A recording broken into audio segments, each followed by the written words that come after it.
Milagro para una Madonna de Bárbara Cartland, capítulo 6. Lorimer subió el carruaje.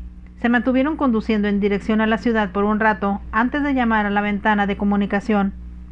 El cochero detuvo los caballos y cuando el lacayo abrió la puerta para ver qué necesitaba, dijo: «Deseo visitar la condesa Massara, pero como veo que mi hombre está con ustedes, lo dejaremos en la puerta de la villa cuando pasemos por allí. Pero primero, como tengo algo que decirle, dile que se una a mí adentro». El lacayo inmediatamente llamó a Hicks desde la caja y entró en el carruaje para sentarse de espaldas a los caballos. Mientras conducían, Lorimer dijo: «Gracias, Hicks. Obviamente lograste mantener al guardaespaldas del príncipe bajo control». «No fue fácil, señor», respondió Hicks. «Es un tipo grande e inquieto. Pero después de haber bebido la mitad del contenido de la petaca de su señoría, metí en él una de esas píldoras blancas que hemos usado antes». Lorimer arqueó las cejas, pero no habló. Y Hicks continuó. Se desmayó como una luz. Unos minutos más tarde todo el personal se burlaba de él por emborracharse. Lorimer sintió una sensación de alivio. Había calculado que la primera persona en encontrar el cadáver del príncipe sería casi con certeza su guardaespaldas. Y ahora que sabía que la píldora noqueadora que Hicks le había dado lo mantendría insensible durante al menos 5 horas. Pensó para sí mismo que la fortuna nunca le había sonreído tan amablemente como lo estaba haciendo esta noche, y estaba seguro de que se debía a las oraciones de Florencia. Entonces, dándose cuenta de que Hicks estaba esperando expectante sus instrucciones, dijo: «Ahora lo que quiero que hagas, Hicks, es bastante difícil, pero estoy seguro de que lo harás como siempre lo haces, exactamente como yo deseo que lo hagas». «Haré lo mejor que pueda, mi señor», respondió Hicks. 5 minutos más tarde el carruaje llegó a la puerta de la villa de Sir Julius, que estaba muy por encima de ellos, recortada contra el cielo. Hicks saltó del carruaje y dijo respetuosamente: «Buenas noches, mi señor», y luego esperó hasta que el carruaje se movió. Todavía no era medianoche cuando Lorimer llegó a la mansión de la condesa. Los enlazadores que estaban afuera con sus bengalas y la fila de carruajes que esperaban le dijo a Lorimer que nadie estaba pensando en abandonar la fiesta. Cuando llegó y fue anunciado, la condesa dio un grito de alegría al verlo. Ella se movió hacia él con una gracia serpentina, brillando con diamantes que no eran más brillantes que la luz en sus ojos. «¡Has venido!», gritó. «Cumpliste tu promesa. Tenía miedo de que me decepcionaras». «¿Cómo podría decepcionarte?», Lorimer preguntó besando su mano. Fue presentado a los miembros mayores de la fiesta, mientras que los más jóvenes bailaban con la misma orquesta que había tocado la noche anterior. Había tenido razón al pensar que la fiesta no era grande, pero podía ver que los invitados sentados cerca de la condesa eran obviamente amigos cercanos e indudablemente curiosos por él. Lo miraron especulativamente y le hicieron preguntas discretas pero inquisitivas sobre sus razones para estar en Florencia y si había disfrutado en la fiesta del Palazzo Gorizia. «Creo que la gente de Florencia debe tener predilección por las fiestas de este tipo», respondió Lorimer a la ligera, «que son una forma mucho más agradable del entretenimiento que los enormes bailes pomposos de que la gente le gusta dar en Londres». Vio que sus oyentes estaban satisfechos por el cumplido y le preguntaron sobre la reina Victoria y otros miembros de la familia real. Estaba seguro por la forma en que hablaban de que la condesa lo había hecho parecer aún más importante de lo que era.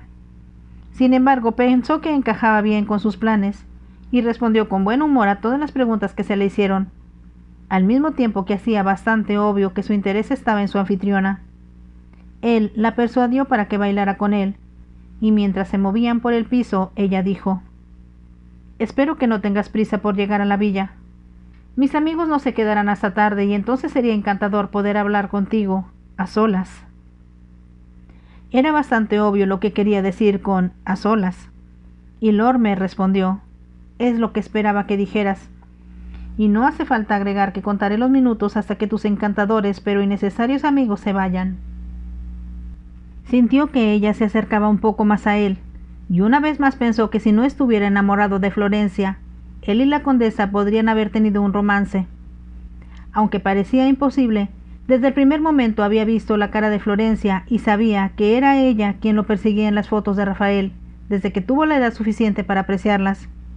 Le era imposible encontrar a otra mujer atractiva. pero la condesa era una parte vital de su plan, y él era consciente de que sus amigos no echaban de menos las pequeñas miradas íntimas entre ellos y su evidente deleite a su llegada. Cuando terminó el baile y volvieron al sofá donde habían estado sentados anteriormente, hubo ese repentino silencio de las otras personas agrupadas a su alrededor que le indicó claramente a Lord Mer que habían estado hablando de él y la condesa. Por fin, como si se dieran cuenta de que estaban de más, los amigos más ancianos de la condesa se pusieron de pie diciendo: «Creo que deberíamos irnos, querida». La condesa no los presionó para que se quedaran. Sin embargo, les dijo lo agradable que había sido poder entretenerlos y esperaba que volvieran a encontrarse mañana en el almuerzo que ofrecerían algunos amigos en común. El hecho de que se fueran era una señal para que el resto del grupo también comenzara a partir. Se dirigían hacia la puerta donde un lacayo entró para decirle a Lord Mer con una voz que era bastante audible para todos los demás: «Su siervo está aquí, mi señor, y me informa que debe hablar de inmediato con usted, y es urgente». Lord Mer pareció sorprendido. «No puedo imaginar lo que quiere», comentó. Luego miró a la condesa y preguntó: «¿No crees que Sir Julius pueda estar enfermo?». La condesa juntó las manos. «Oh, Dios mío, espero que no sea eso», exclamó. «Envíeme a mi hombre aquí de inmediato», Lord Mer le dijo al lacayo. «¿Está Sir Julius realmente enfermo?», preguntó alguien. «Le vi por un momento antes de irme a cenar», respondió Lord Mer. Admitió sentirse algo fatigado, pero no lo consideró lo suficientemente grave como para llamar al médico. Cuando terminó de hablar, Hicks entró apresuradamente en la habitación. Se había cambiado de ropa y vestía elegantemente. Parecía incluso el perfecto sirviente inglés. «Disculpe, mi señor», dijo mientras se inclinaba, haciendo una reverencia, «pero debo informarle que un mensajero de la reina llegó a la villa. Dice que es extremadamente importante y que necesita verle sin demora». «¿Un mensajero de la reina?», exclamó Lord Mer asombrado. «¿Tienes idea de lo que quiere?». «Él acaba de decir, mi señor, que su señoría debe regresar a Inglaterra de inmediato». «¿Dio alguna razón?». «Entiendo, mi señor, que alguien de gran importancia visita a su majestad en el castillo de Windsor, y su majestad requiere que entretenga a su invitado durante su estadía». Hicks hablaba en inglés, pero Lord Mer era muy consciente de que casi todos en la sala hablaban inglés, y no solo entendían lo que se decía, sino también escuchaban atentamente cada palabra. «Gracias, Hicks», dijo. «Supongo que el carruaje estará fuera». «Sí, mi señor». «2, como sucede. Vengo aquí por instrucciones del mensajero de la reina tan rápido como pude». «Muy bien», Lord Mer aprobó. Hicks se inclinó respetuosamente y se volvió hacia la puerta, y Lord Mer hizo un gesto con las manos que fue muy elocuente. «¿Cómo podría haber sabido, cómo podría haber imaginado», dijo a la condesa, «que su majestad acortaría mi visita a Florencia de una manera tan drástica?» «Supongo que al ser una orden real debes obedecer», dijo la condesa con nostalgia. «No tengo alternativa», respondió. «El mensajero de la reina estará esperando en la villa. Mis instrucciones serán por escrito y sabré quién es ese tipo de importante visitante». Hizo una mueca cuando agregó: «Sin duda debe hablar un lenguaje ininteligible que su majestad, en su creencia inquebrantable en mis poderes lingüísticos, esperará que traduzca». Lord Mer se rió, pero sabía que los que escuchaban estaban intrigados y que la historia estaría en toda Florencia por la mañana. Nadie hizo ningún movimiento más para irse, y supuso que se quedarían y hablarían entre sí sobre lo que habían escuchado y especularían al respecto. Después de despedirse de todos ellos, la condesa caminó a solas con él desde la habitación hasta el pasillo que conducía hacia afuera. «El destino está contra nosotros», murmuró en voz baja. «Eso es exactamente lo que estaba pensando». «¿Volverás en otro momento?». «No he visto ni hecho ni la mitad de las cosas que quiero hacer en Florencia», respondió, y supo que ella tomó las palabras como la promesa de un regreso rápido. Debido a que había sirvientes en el pasillo, solo pudo besar su mano, obligando a sus labios a permanecer en la suavidad de su piel, antes de que ella se despidiera con una mirada frustrada en sus ojos oscuros. Entonces, una vez más, Lord Mer se estaba alejando, habiéndose librado con lo que pensaba que era una destreza considerable en una situación muy difícil. No había ido muy lejos antes de detener el carruaje y decirle al lacayo que no deseaba regresar a la villa como obviamente esperaban, sino ir primero al palacio Sogino. Los sirvientes no expresaron sorpresa, sino que simplemente giraron el carruaje en una dirección diferente y condujeron a través de las calles ahora vacías, fuera de la ciudad, hasta donde el Palazzo Sojino estaba en un terreno elevado, rodeado de sus jardines y árboles.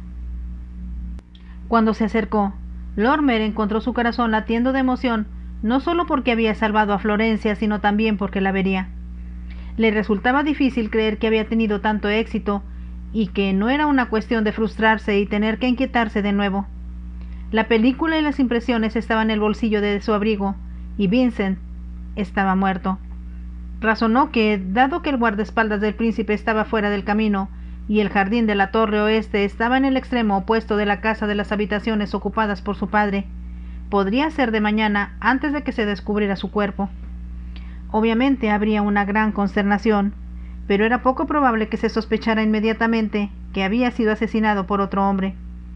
Como los que vivían con él deben haber sabido bien, bebía y tomaba drogas, y por lo tanto se supondría al principio, en cualquier caso, que se había caído sobre las murallas sin que hubiera ninguna cuestión de juego sucio. Solo el joven primo podría revelar que había habido algún tipo de pelea entre él y un hombre, a quien no podía identificar. Pero incluso si todo eso saliera a la luz mañana, razonó Lorimer, el orgullo de los Gorizia no desearía admitir que el príncipe había sido vencido en una pelea o sido aventado por algún asaltante desconocido.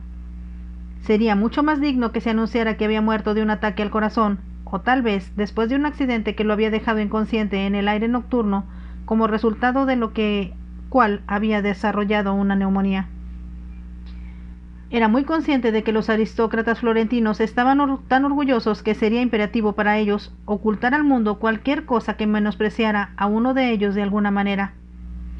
Por lo tanto, podía estar casi seguro de que la muerte del príncipe Vicente se informaría en los términos menos sensacionales posibles. El carruaje se detuvo fuera de la puerta arqueada, que era la entrada al palacio.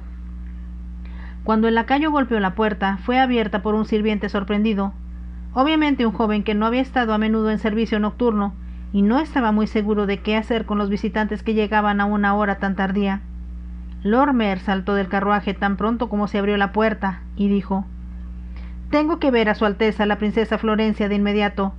¿Le informará amablemente que estoy aquí y le pedirá que hable conmigo?» El hombre parecía indeciso y luego dijo: «Su Alteza está en la capilla, mi señor, pero le daré su mensaje». Lorimer pensó que eso era lo que podría haber adivinado y dijo rápidamente: «No, iré yo mismo. Quédate donde estás». Habló con una nota de autoridad en su voz y el sirviente no lo cuestionó. Lorimer se volvió y caminó rápidamente a lo largo de los pasajes que estaban oscuramente ensombrecidos, y solo por un globo de gas ocasional o más frecuente por una vela en un candelabro de plata. Sabía dónde estaba la capilla, porque el príncipe se la había mostrado en su recorrido de inspección, para que admirara el retablo tallado, que enmarcaba una imagen excepcionalmente hermosa de Taddeo Gaddi de la Crucifixión. Cuando Lorimer llegó a la puerta, la encontró entreabierta, y vio que la capilla estaba iluminada solo por una serie de velas encendidas en la parte delantera de las estatuas de los santos y por la luz del santuario. Sin embargo, era fácil distinguir la delgada figura de Florencia, con su cabello dorado oculto por un velo negro, arrodillada en los escalones del presbiterio frente al altar. Lorimer sabía que ella estaba orando por él, y sintió una emoción de gratitud por haber encontrado, cuando menos lo esperaba, a alguien tan perfecto y tan completamente que la quería como su esposa. Sabía que ninguna otra mujer de su conocimiento, o de aquellos que había profesado su amor por él, estarían arrodilladas a esta hora de la noche en oración por él. En silencio, haciendo poco ruido con los pies sobre la gruesa alfombra que corría a lo largo del pasillo central, caminó hacia adelante hasta llegar a Florencia. Ella se estaba concentrando tan profundamente en la oración que estaba enviando al cielo, que su cabeza se echó un poco hacia atrás. Sus manos estaban juntas palma con palma en la antigua actitud de oración y sus ojos estaban cerrados. Pensó mientras la miraba que solo Rafael podría haberla representado como era, pareciendo a María escuchando la anunciación y suplicando con su cuerpo, corazón y alma mientras oraba. Entonces, cuando Lorimer se arrodilló junto a Florencia, de repente se dio cuenta de él, y sintió un temblor recorrer a través de ella como si volviera a la tierra desde el cielo. Lentamente giró la cabeza para mirarlo. Sus ojos se encontraron y en voz baja, que era profunda y conmovida debido a la santidad del lugar en que se encontraban, y porque ella también era sagrada, Lorimer dijo: «Tus oraciones, querida, han sido contestadas». Por un momento, ella lo miró incrédula. Luego, cuando las lágrimas entraron en sus ojos, susurró: «¿Quieres decir? Tu padre está a salvo, y tú también». Ella lo miró por un largo momento, y luego giró la cabeza como lo había hecho antes. Cerró los ojos, y mientras sus labios se movían en silencio, Lorimer supo que estaba expresando toda su gratitud al poder que los había ayudado. Él también dijo una oración rápida, al mismo tiempo que anotaba en su mente que a su regreso a Inglaterra daría una ofrenda de agradecimiento a la iglesia, que expresaría lo mucho que sentía, más eficazmente de lo que él podía hacer con palabras. Luego, cuando se puso de pie, Florencia también se levantó. Después de haber hecho una genuflexión hacia el altar, deslizó su mano en la suya y caminaron desde la capilla uno al lado del otro.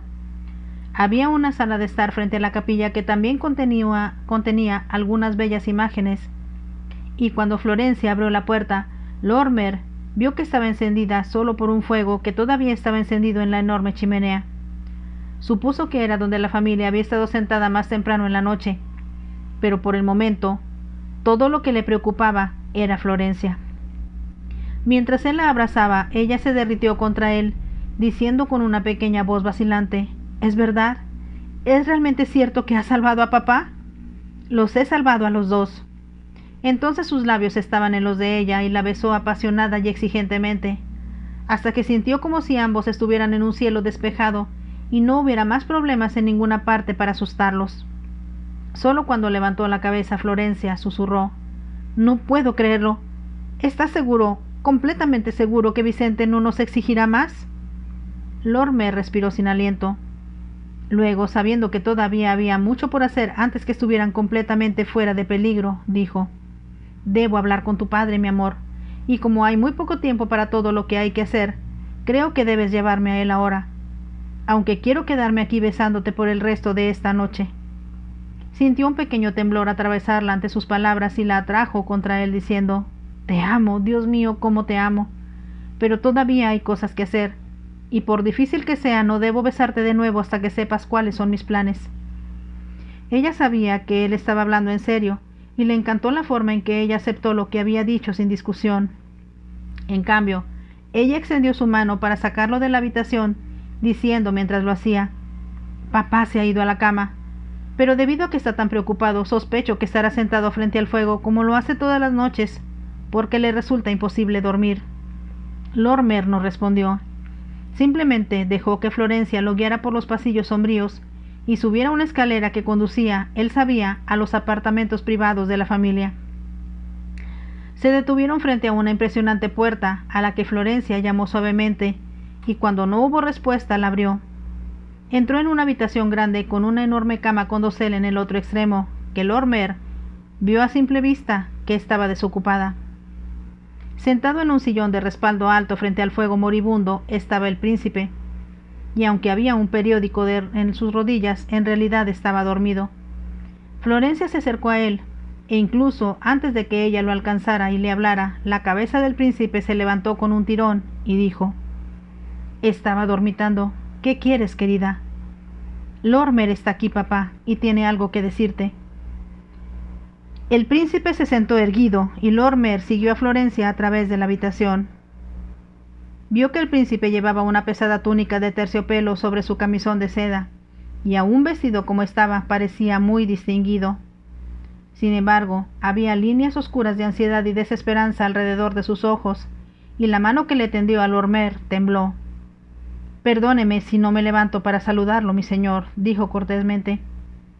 «Debo disculparme por llamar a una hora tan tardía», respondió Lorimer, «pero tengo algo que darle que creo que ha estado deseando durante algún tiempo».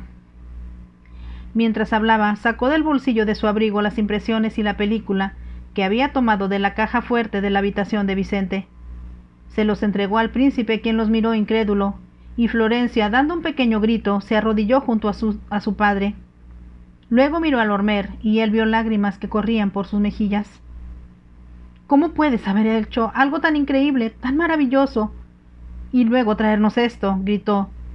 El príncipe seguía mirando aturdido lo que sostenía en sus manos, y Lormer dijo: «Puedo sugerirle, Su Alteza, que los arroje inmediatamente al fuego. Entonces todos podremos olvidar que alguna vez existieron». El príncipe no habló y continuó: «Creo que algunas de las impresiones no te conciernen, ya que traje de la caja fuerte todo lo que estaba allí. Pero ellos también, y las películas deben ser destruidas para que, cuando las víctimas del príncipe Vicente se enteren de su muerte, sepan que están libres». «¿Vicente está muerto?».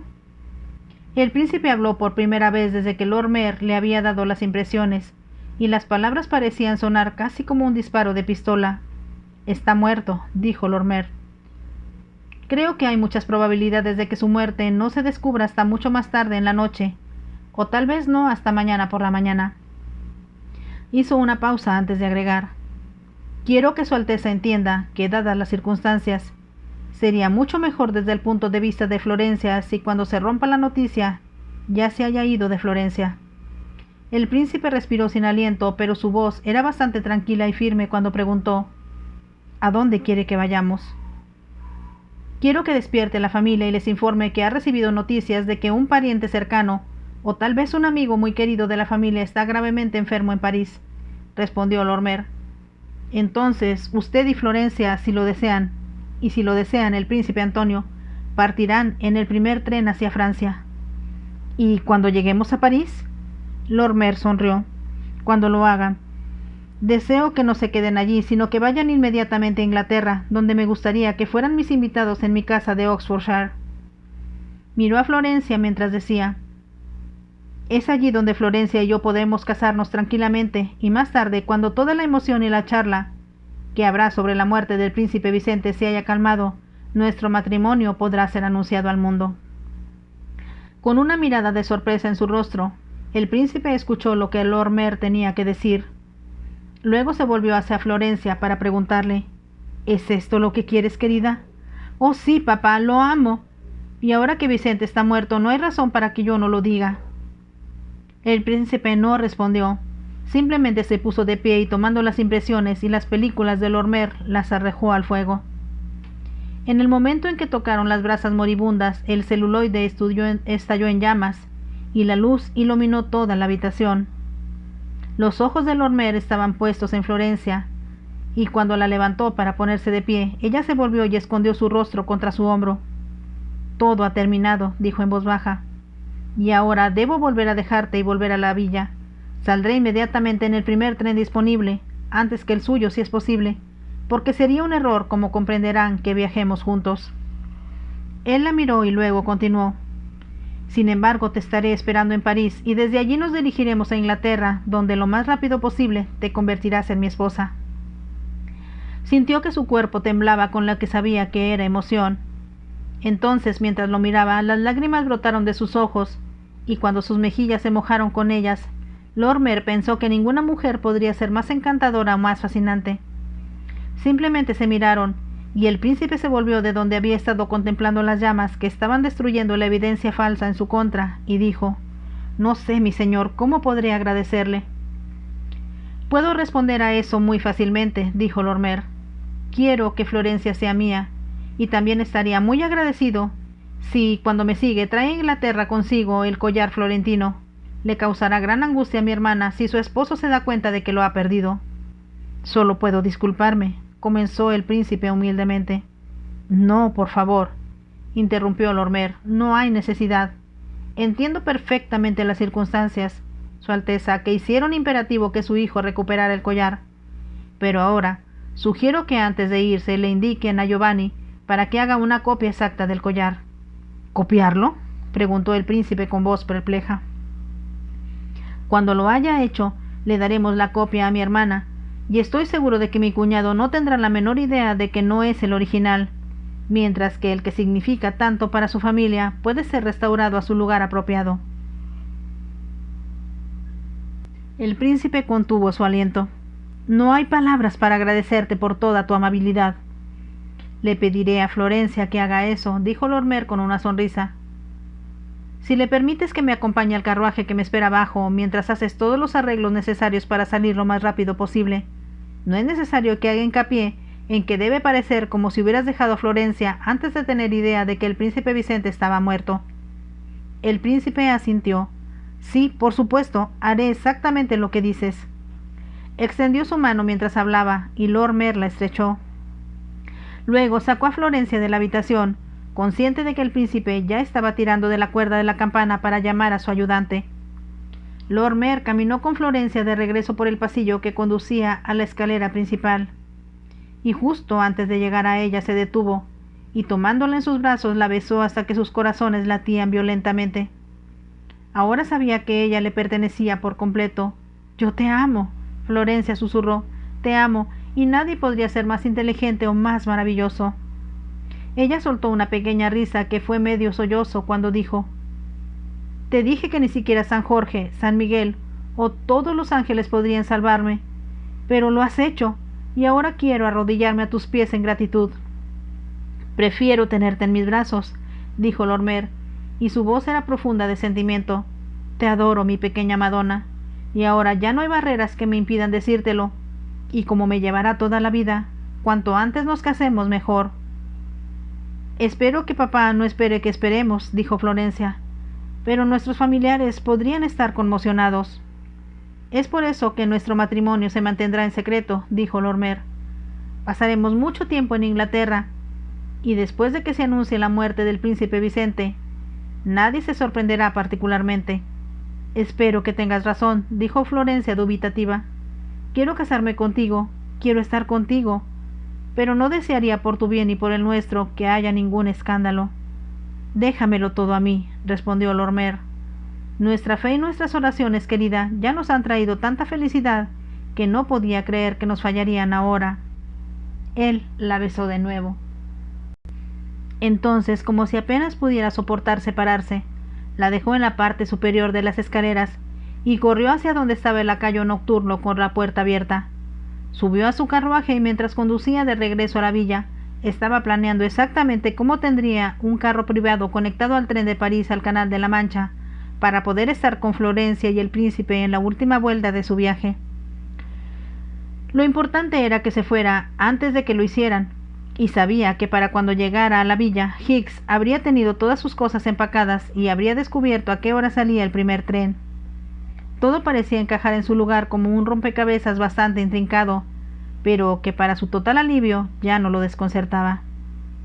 Se dio cuenta de que no solo había hecho exactamente lo que el conde de Rosebery le había pedido que hiciera, sino que también había encontrado a Florencia por sí mismo y la había salvado de un infierno que ninguna mujer debería soportar.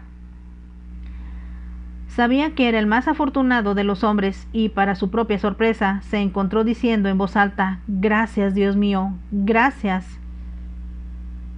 Como Lormer había anticipado, Hicks lo estaba esperando, y vio cuando entró en su habitación en la villa que sus cajas ya estaban empacadas y su ropa de viaje estaba tendida en una silla.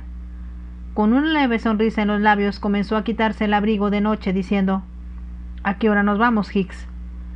«He ordenado el carruaje, mi señor, para las 5 en punto, y les he dicho a todos los preparados para escuchar que un mensajero de la reina le ha informado que la reina requiere su presencia con urgencia». «Gracias, Hicks, lo hiciste espléndidamente», respondió Lormer, «y lo importante es que todos en la fiesta de la condesa te creyeron». Sabía que había una sonrisa de gratificación en los labios de Hicks, pero simplemente dijo: «He disfrutado de nuestra aventura en Florencia, mi señor. Hace un cambio de la monotonía de la vida cotidiana en casa, por así decirlo». «Creo, sin embargo, que esta será nuestra última aventura», respondió Lormer, pensando en Florencia. «Lo dudo», dijo Hicks. «Si no es una cosa, será otra». Lormer no respondió. Simplemente parecía divertido. Se preguntó qué sentiría Hicks cuando se enterara de que iba a casarse. Incluso podría haber un sentimiento de celos, ya que Hicks era muy posesivo. Aunque suponía que era realmente una gran impertinencia, Lormer era consciente de que Hicks siempre parecía algo despectivo con las mujeres en su vida. Era como si supiera que no tenían derecho allí y que de todos modos no dudarían mucho tiempo. Ahora, mientras se metía en la cama, pensó en la posición. Cuando Florencia era suya, habría, en palabras de la vieja canción, no había necesidad de ir a deambular. No podía pensar en nada más maravilloso que estar juntos en la paz y la tranquilidad del campo alrededor de su casa. Ella es todo lo que siempre he querido, se dijo a sí mismo. Su hermoso rostro era vívido en el ojo de su mente, y le preguntó cómo era posible, en tan poco tiempo, que ella llenara toda su existencia con exclusión de todo lo demás. Aunque se consideraba un aventurero, siempre había estado seguro de que era completamente dueño de su propia alma. Si bien las mujeres lo habían divertido y no podía imaginar su vida sin ellas, siempre fueron prescindibles y ninguna de sus aventuras amorosas duró mucho tiempo. Pero ahora sabía que esto se debía a que siempre le faltaba algo. Aunque evitó admitirlo, ahora sabía que su atracción había sido meramente física y que no había habido nada espiritual en sus sentimientos hacia ninguna mujer hasta que conoció a Florencia. Cuando lo pensó, llegó a la conclusión de que los sentimientos que había despertado en él, por las imágenes que amaba y la belleza que buscaba en todo, de hecho, provenían del lado espiritual de su naturaleza. Pero nunca había podido compartir esto con nadie más. Ahora sabía que eso también era una parte importante de Florencia, que estaban unidos por un vínculo invisible que los mantendría unidos entre sí por toda la eternidad. «La amo», gritó en voz alta. «La amo». Y supo entonces que las palabras, por primera vez en su vida, tenían el significado real que involucraba tanto el lado físico y espiritual de su corazón, como especialmente el espiritual. Fue Rafael quien le había hecho consciente de que lo que buscaba en la mujer con la que se casaría, aunque no lo había hecho previamente, y lo expresó en tantas palabras incluso para sí mismo.